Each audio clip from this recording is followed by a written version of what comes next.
Good morning. Good morning. This is Valerie Leonard. I am the founder of nonprofit Utopia. I want to say thank you so much for joining us, and I want to say welcome to today's webinar. We got a lot to cover. We're going to talk about how to write a compelling how to write a compelling case for support. I like to call this, as you'll see, the most important document that's almost never written, and you'll see what I'm talking about further into the presentation. But before we get started, I want to tell you a little bit about nonprofit Utopia. We are the ideal community for emerging nonprofit leaders. We've created a safe environment in which our members can innovate, they can talk about issues of concern, and they can share ideas and resources. Our mission is to develop the next generation of ethical nonprofit leaders. We provide ongoing professional development and networking opportunities in which experienced nonprofit professionals can share expertise with the next generation of ethical leaders. An overarching goal of our community is to give our members the tools that they need to develop strong organizations that will make a lasting impact. This month, we're focusing on philanthropy. We just had a seminar sponsored by Prudential and Microsoft and Chicago Community Trust, where we talked about planned giving. This is our second program. We're going to be talking about making a case for support. And then next week, we'll be talking about how to create a culture of philanthropy in your organization. Our vision is to strengthen the global nonprofit sector by providing training and development opportunities for 50,000 emerging nonprofit leaders throughout the world by 2033. In fact, we're starting now to attract nonprofit professionals from around the world. We have two international members and growing. So, if you want to learn more about us, you can visit us at nonprofitutopia.com, and you can join our organization at nonprofitutopia.mn.co. In fact, if you just click onto the green button, you should be able to join us while we're doing this webinar. So, I want to give you a little bit of information about myself. Again, my name is Valerie Leonard.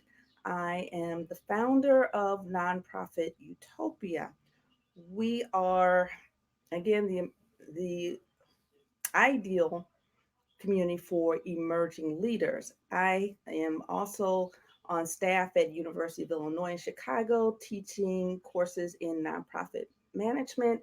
I host Nonprofit Utopia podcast that comes on every Monday at 2 o'clock Central Standard Time on Blog Talk Radio.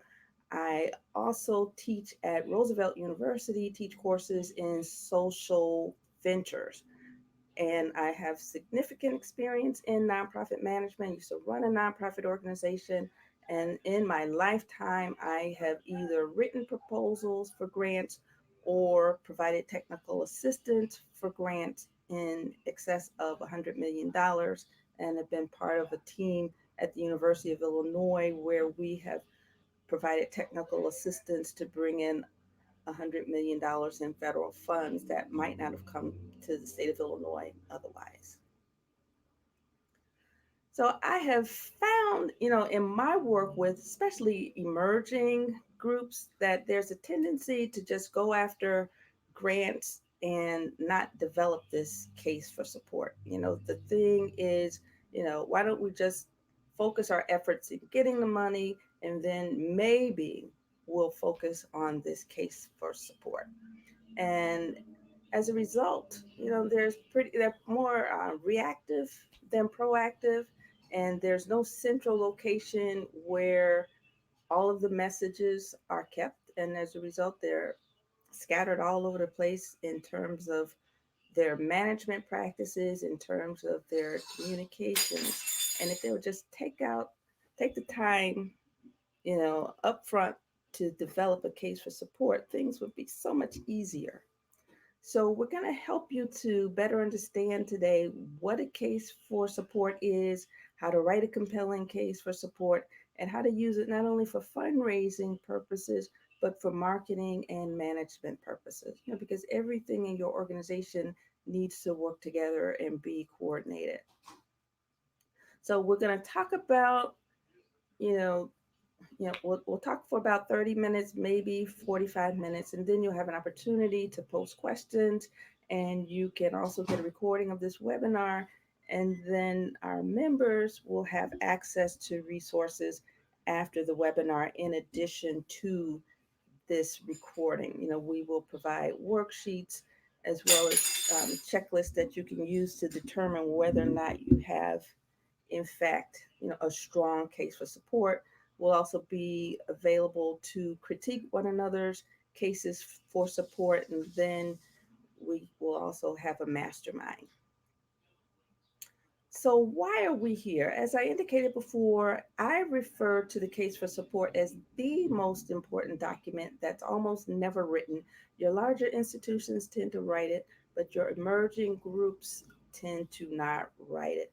In many instances, people are much too busy and too scattered and not uh, they don't feel that they necessarily have enough time to do it, and they don't necessarily feel that there's a need. In many cases, not all, but in many cases, they don't feel that there's a need to allocate resources to writing this document when they can just go and immediately hit the ground running and respond to RFPs. And we're going to show you a more systematic approach. And before we do that, we want to talk about, what exactly is a case for support? There's confusion as to what a case for support is versus a proposal. The case for support, in the words of the benefactor consulting group, it's a philanthropic investment prospectus, basically letting the funder know what to expect from you and how the return, their social return, will be generated from your activity. So, for those of you who may have invested in mutual funds, you get a sense for what a prospectus is. You read it to find out what they're investing in, what the impact would be, and all that good stuff. So the same applies here in the philanthropic world. So a case can be developed for a campaign, a specific campaign. It could be developed for the organization itself, for a special program, a special project. And those organizations that are more adept in this, they tend to not do this in a shotgun approach. They tend to look at the whole organization, look at all of the projects, look at all of the services, any capital expansion they may have, and they write one case of support, and they can just pull from this, for different audiences. So, who is your target? Traditionally, your target for such a case of support would look pretty much like this, where we typically want to target foundations, and that's the traditional approach. You can target individual donors, who have means to give you um, gifts, and it doesn't necessarily have to be a high net worth individual. It could just be an individual who believes in the work that you do, and it could be other volunteers. And you can identify who your target is by asking yourself these questions. Who is our prospective donor? Who is our prospective leader? What is their connection to our organization? Do they really care about the work that we do? Do they have a vested interest in what what we're doing? Do we have mutual concerns, right? And what are their concerns? What are their aspirations? What do they want to achieve with the limited funds that they do have? And I don't care how large the organization is, the funding organization is, their funds are limited, and they want to make sure that they are making, they're getting the biggest bang for their buck. And they're going to ask you, why you, right? And I'm here to say that not only should the foundations be our target, but we need to target major stakeholders. We need to look within our organization, the people who are actually doing the work. So that includes management, that includes staff, that includes volunteers, some community members, program management, anyone who has a major stake in the outcome of our work should be included in developing this, or some representative of that stakeholder group. And they should also be people that, are fully aware of why we should be supported. And there are various uses for the case of support beyond fundraising and beyond management. So traditionally we think of the case of support as something to be used, for marketing messages. It could be through our video, our solicitation packages, our brochures, and speaking points, and all that good stuff. So that's one use. But it should also be used for, our management activities. There should be constant coordination, between the finance department and the people who raise funds, the program management people who actually do the work, and the people who raise funds, program evaluators and the people who raise funds. So everybody's on the same page with respect to the goals and objectives of the organization, what you're trying to achieve, what you're trying to change, and whether or not the organization is running smoothly, what are the challenges, how you're approaching the challenges, and all of that good stuff. And now we want to go into the mechanics of writing. And basically, when we look at effective cases for support, we'll find that the case positions for the organization's fundraising opportunities as investments are also consistent with the values and interests of the donors. So you want to find that common ground that you have with prospective donors. And that could be people from the neighborhood, that could be people in foundations, that could be state government, city government, federal government. You always want to find common ground and give them a reason for investing in you. They're not just giving you something, to make them feel good, but they really want to see a impact on what their gift is. And the case is also based on the organization's strengths and not necessarily the organization's needs. It could be your client's needs, but not the organization's needs, except in those cases where you're doing capacity building. And successful organizations identify issues in the community, and then they demonstrate how they can meet those needs. And ideally, those would be needs that your prospective funder is interested in addressing. The case position the organization, that is, its value and its impact, in the broad context of community and society. And it can also set the tone of abundance. It really should be based on, what you can give and not necessarily what you lack. You want to focus on your strengths and, why you would make a good partner. The case must be accurate, and in order to be of ongoing value to the organization, it needs to be refreshed periodically to keep the information current. So that's why you want to make sure that the fundraising people are always in contact with people on the lines during the work. So again, that's the program people, that's the marketing people, that's board people, volunteers, people in the community. Your case should be both emotional and rational, and it also should include, stories, anecdotes, accomplishments that appeal to the heart, as well as statistic data. So you don't want to go too far on either extreme. You want to be able to have a human interest story, but you want to be able to back it up with data. If you go too far on one end or the other, if you have too many human interest stories, then they consider the organization or your case is not having much merit, a lot of fluff. And if you focus too much on statistics, then it becomes boring, and sometimes people can lose the meaning of your impact. So you have to have a really good combination of both.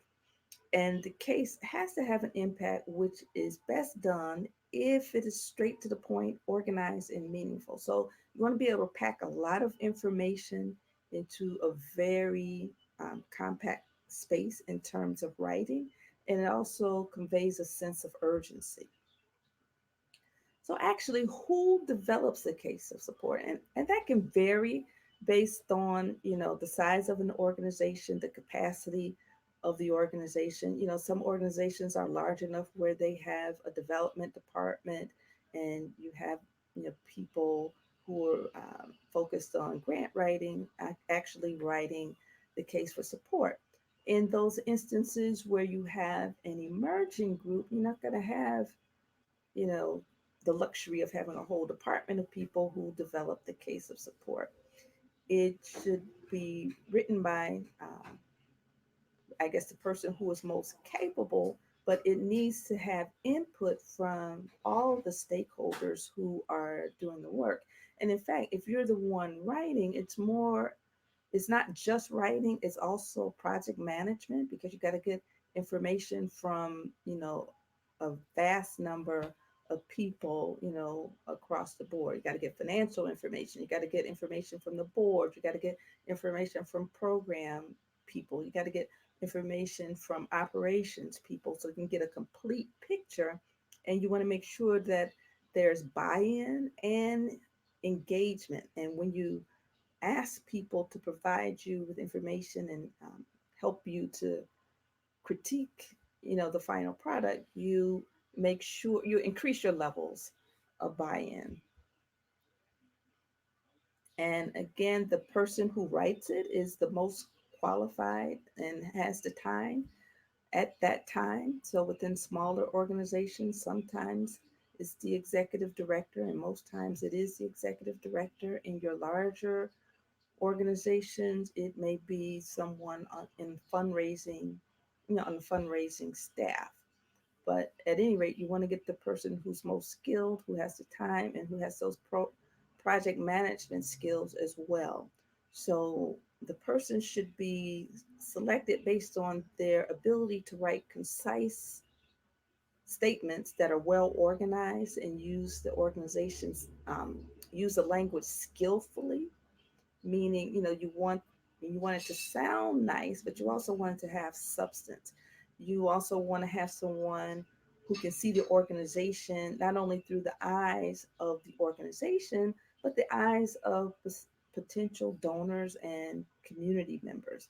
And you want someone who can represent the organization and its vision accurately and provide a balance of the many insights collected over the long haul of doing the process. So when we look at the steps, there are 6 distinct steps to developing the case for support. The first one is you want to organize a committee that will actually provide advice into how you should get started. They're going to provide a vision. And, rule of thumb, you want to include up to 10 members, and they should be the ones who actually vet all the drafts and make recommendations for how it can be improved. They're going to be the ones who actually pitch this to the various stakeholders who have to sign off on it. And then the advisory committee, they're the ones who are going to be facilitating the research, and this research is going to be research within the organization, within the community. They're going to be researching the various issues. And if you are an organization that's doing a capital plan, that research can also include things like, feasibility studies for the expansion project. It could include architectural drawings and, what's going on with the various approval processes. You want to also understand, how you're perceived in the marketplace by various stakeholders, including community members, including your board, including people who work in your organization, including funders. And then you want to be able to understand the motivations of every one of those stakeholders. The third step is to actually gather the information that supports any assertions or, broad statements that you make. And this information would be things like annual reports. So when we look at the category, we're going to look at those things that describe the institutional strengths. So that could be annual reports, grant applications, promotional materials, like your website, your brochures, your mission statement, your annual reports, your And when I say annual reports, in this case, I'm talking about your Form 990s, any reports that you might make to any government entity at the state or federal level. You also want to collect data that will justify your fundraising goals. So this would be in the case where you're doing a major renovation or capital expansion project, it could be things like architectural drawings, it could be budgets, your strategic planning documents, program documents, any monitoring reports. And then you want to also gather information that illustrate the issues and communities addressed by the organization. So this could be issues such as education, economic development, business, your chambers of commerce. Once you identify who your target is, that will actually determine what types of issues you're looking at and what sector of the issues. And then you want to strengthen the relationships and gather testimonials and anecdotes from various stakeholders. So if there are clients who have benefited from your services, then you make sure you collect their stories. If there are board members who enjoy working with you, you collect their stories. If there are employees who are really, really enthusiastic and they feel like they have a story to tell, you collect their story. So you want to collect stories not only um, of accomplishments, but you want to also collect those stories that kind of make people feel good, shares the rewards. You want to share impact. So that mix of stories is critical, not just one type of story. Okay, I just want to make sure I covered everything. And then after you collect all of that information, you collect the data, you collect the statistics, you collect the stories, then you start to draft the case, right? And then you want to share it within that advisory committee, and then that advisory committee branches out to trusted stakeholders, employees, board members, other people in the community, get their feedback. And then based on the feedback you hear, you want to revise that. And then you want to take that revised document and get it approved. So that becomes the official voice, so to speak, of the community organization. So any communications messages should be, you need to run those by the case of support to make sure that there's consistency. Any program development, that becomes the central repository. So now we want to look at the elements of effective case statements. The first thing you want to look at is the history of the organization. How did the organization come about? What problems did they address? What accomplishments did they have? What challenges did they have? How did they overcome those challenges? And then, when you look at the past, you want to also segue and talk about your history in such a way that it gives the reader comfort that if you have overcome challenge XYZ, then you can now overcome challenge ABC. You should also talk about the problems as well as the opportunities. Every organization has problems, every client has problems. But the thing is, how are you addressing those issues? What are the opportunities that can come about as a result of solving those problems? So, you want to talk about not only the issues and the problems, but you want to talk about, what needs have arisen or have arisen as a result of those problems and how your organization can fit those needs. And you want to describe the compelling opportunity and challenge for service that's presented to your organization at this time. And you want to talk about the urgency of solving the problem. Talk about the consequences that would come about if you let that problem fester. And you don't want to talk about how the funder can help you as an organization, except in those cases where you're doing capacity building. But otherwise, you want to talk about, you know, how uh, how your organization's programs and services align with the program, services, mission, and vision of the prospective donors. You want to couch it in terms of how you have made an impact to your clients, talk about it in terms of how you have made an impact to your community. And again, you want to find that common ground, not necessarily mirroring your foundation or your prospective donor, but you want to make sure that there's common ground that you both share, and look at common problems that you're both trying to address, and that will increase your chances of being funded. And not only do you want to talk about problems, but you want to talk about solutions. So, given what's going on in the community, given some of the issues that your clients may have, given some of the challenges they may have, given some of the issues that prospective donors care about, what are your solutions? And why is your organization seeking to, to be a voice in solving this? And why are they seeking funding? How are they going to help the funder to actually, meet the funder's goals and objectives? How are they going to actually help their clients improve?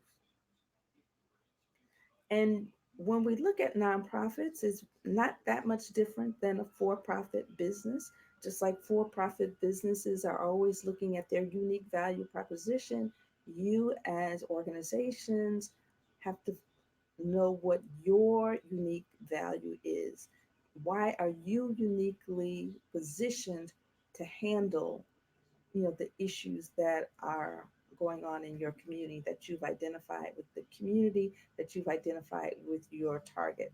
So you look at things like your history and your accomplishment and your track record in dealing with similar issues. Again, you want to give the prospective donors that you have the expertise, and to do this. Just like you solved problems in the past, you can do it in the future.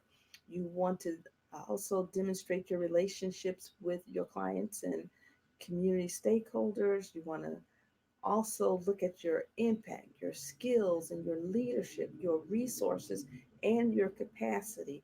All of these things together make you unique.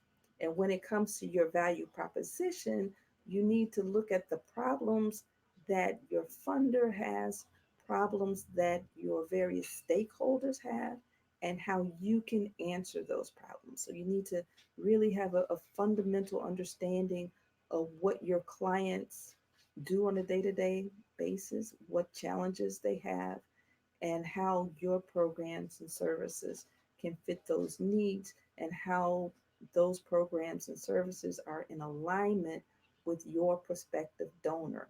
If you're sharing this case with, say, people within your organization, you need to let them understand how this is beneficial in helping them to accomplish what they need to do.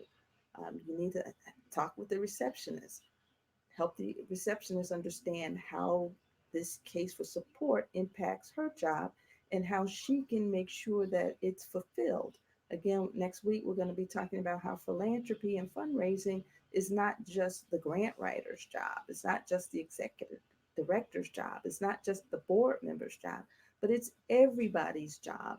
And this case for support will help people within your organization understand where they fit in, not only in fundraising, but also, again, we can use this document to coordinate the efforts of the fundraisers, the people on the lines doing the work, in operations and program management.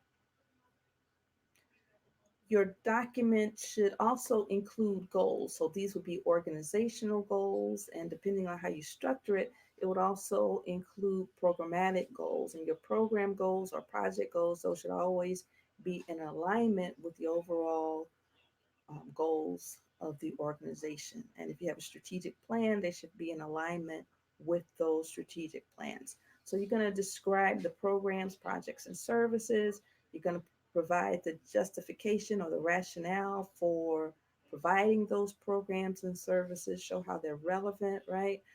You want to also talk about the objectives. And the objectives are basically how you're going to achieve your goals. Your goals should be SMART.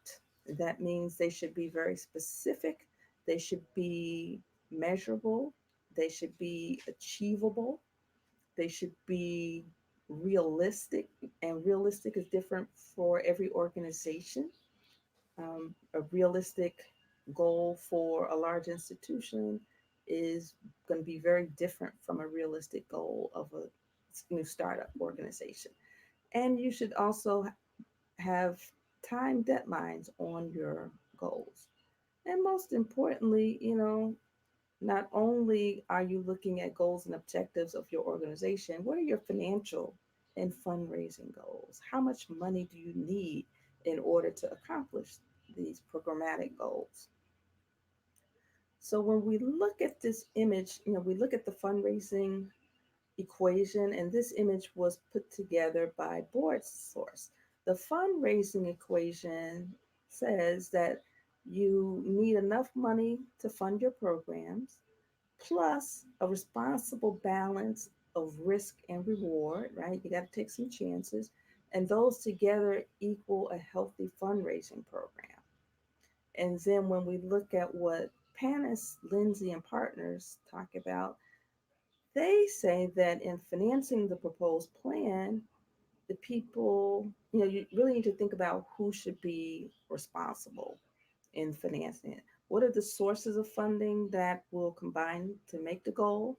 And what part does private philanthropy play in that equation? And be sure this section is realistic and ties into the organization's budgets. So, in my words, basically, when you look at fundraising, you want to look at what it is your organization wants to achieve. You look at the goals, you look at the objectives, you look at how you're going to meet those goals and objectives, you look at the programs, right? And then you cost out all of the resources that it's going to take to achieve those goals and objectives, and your programs and all of your activities.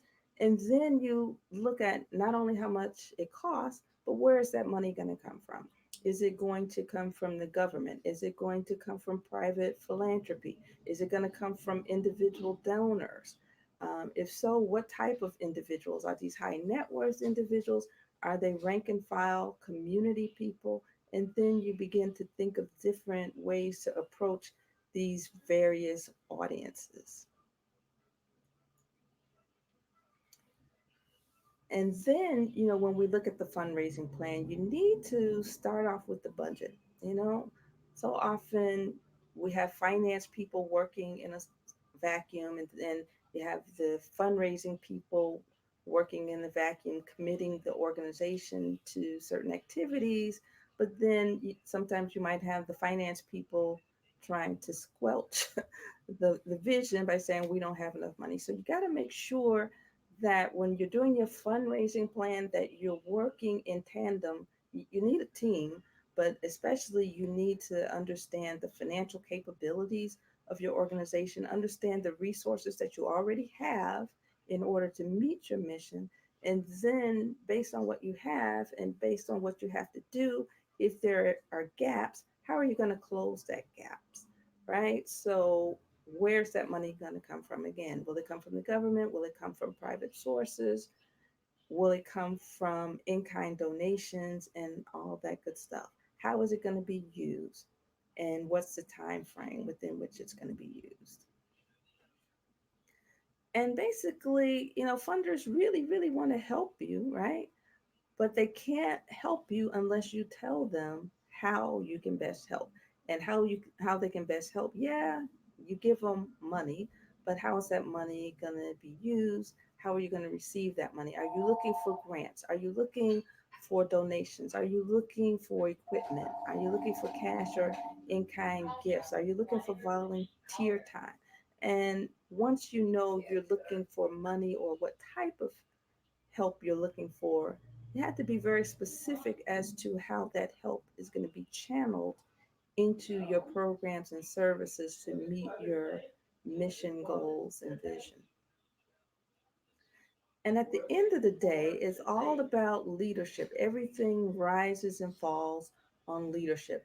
People are not giving money to organizations, they're not giving money to proposals, they're giving money to people. They want to know that at the end of the day, they have made a good investment that's going to impact the world, right? Make the world a better place. And that means they have to have confidence in your organization as as a leader.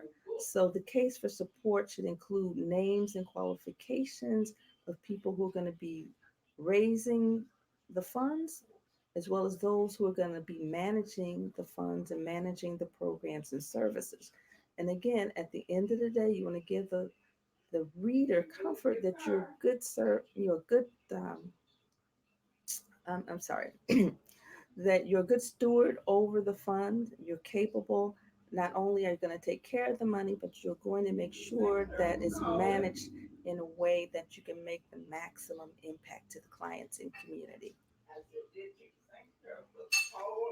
Okay, and the campaign case for support, depending on what you do as an organization, how large you are, it can also include things like plans and project specific. So if you're doing a capital project, that could include architectural drawings. And not only do you want to make sure that you have the plans and specs and budgets and all that stuff, but you want to show how your physical capital is going to relate to your day to day operations, your programs, and ultimately translate into goals, objectives, and the mission and vision of your organization. How are you going to make the world a better place through this capital, right? And if you don't have a capital plan, that's okay. Not every organization does that. You might also want to include fundraising details. You don't want to get too specific, but you still want to be able to convey that, not only are you going to approach the government, not only are you going to approach private foundations, but if there are specific institutions and people that are interested already, it doesn't hurt to let people know who you've already approached and what their level of commitment is. In fact, that will strengthen your case for support because nobody wants to be your first dollar, your first investment. And then in some cases, particularly if you're doing a large scale project, capital renovation, there may be opportunities to do naming rights, right? So that could be naming a building after someone, naming a program after someone, naming a wing after someone, posting names on a plaque, a wall of some of your heroes, right?